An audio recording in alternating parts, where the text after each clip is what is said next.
SR certain classes की online कक्षा में आप सभी का प्यारे मित्रों का स्वागत है। आज रामधारी गुप्ता खंड 2 की प्रतिलेखन संख्या 11 है। आइए बात ना करते हुए ज़्यादा इसको प्रारंभ करते हैं। स्पीच स्टार्ट होगी 5 सेकंड के बाद।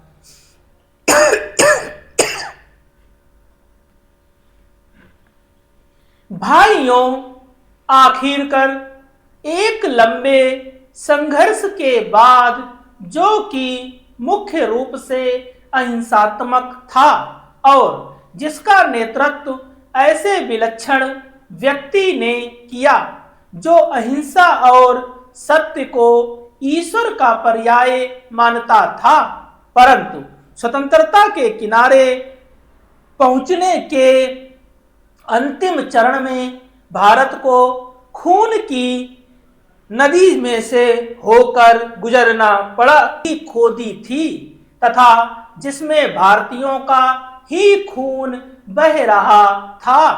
अभूतपूर्व पैमाने पर लोगों का निष्क्रमण हुआ। पुरुषों, स्त्रियों, बच्चों, बूढ़ों, बीमारों समेत 1 करोड़ व्यक्ति जिनके शरीरों में से खून चूकर भारत की भूमि तक को रंग रहा था। भारत के एक ओर से दूसरी ओर गए उन्होंने अपने पीछे न केवल मकान और जमीनें छोड़ी, बल्कि अपने घर के व्यक्तियों के मृत शरीर भी छोड़े। स्वतंत्र भारत के किनारे तक पहुंचने के लिए देश को यह मूल्य चुकाना पड़ा और वह 2 प्रभुसत्ता संपन्न राष्ट्रों भारत और पाकिस्तान में विभाजित हो गया। यह 15 अगस्त 1947 की बात है। कांग्रेस ने, जो वास्तविक रूप से 1885 से भारत की राष्ट्रीय वाणी थी, हमेशा भारत की एक राजनीतिक इकाई के रूप में संकल्पना की थी। कांग्रेस को अंत में भारत का विभाजन स्वीकार करना पड़ा।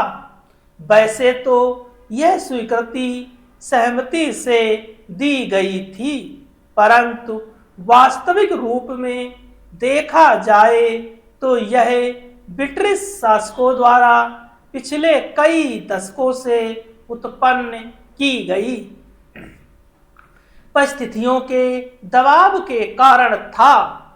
फूट डालो और राज्य करो की नीति पहल अलीगढ़ मुस्लिम कॉलेज की स्थापना के साथ शुरू की गई।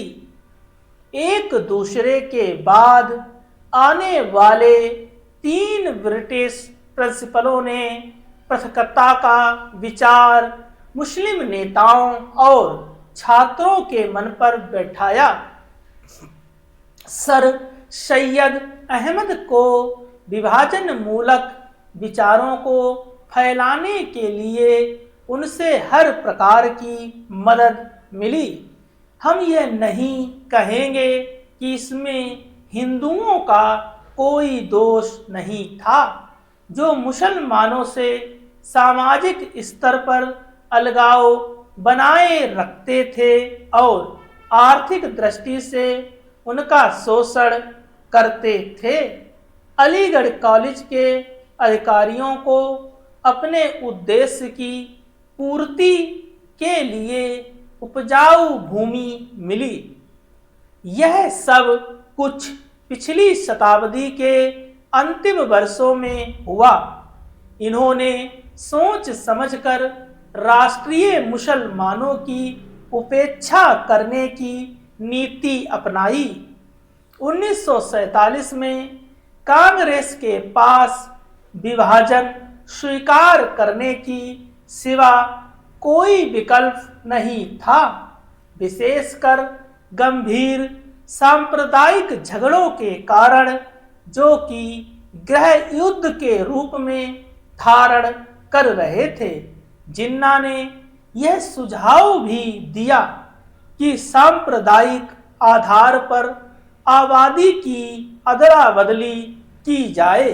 शायद वह बेहतर समाधान होता, क्योंकि इससे शायद वे क्रूर कृत्य न होते जो बहुत लंबे काल तक पड़ोसी को झेलना पड़ा। साथ उनके पड़ोसियों ने किए। विभाजन को स्वीकार करते हुए कांग्रेस ने 15 जून 1947 को दिल्ली में एक प्रस्ताव पास किया, जिसमें अंतिम बार भारत की मूलभूत एकता का आग्रह किया गया था, जिसमें कहा गया था कि पिछली 2 पीढ़ियों के श्रम और बलिदान की नहीं, बल्कि भारत का विस्तृत इतिहास और परंपरा भी इस मूलभूत एकता की साक्षी है।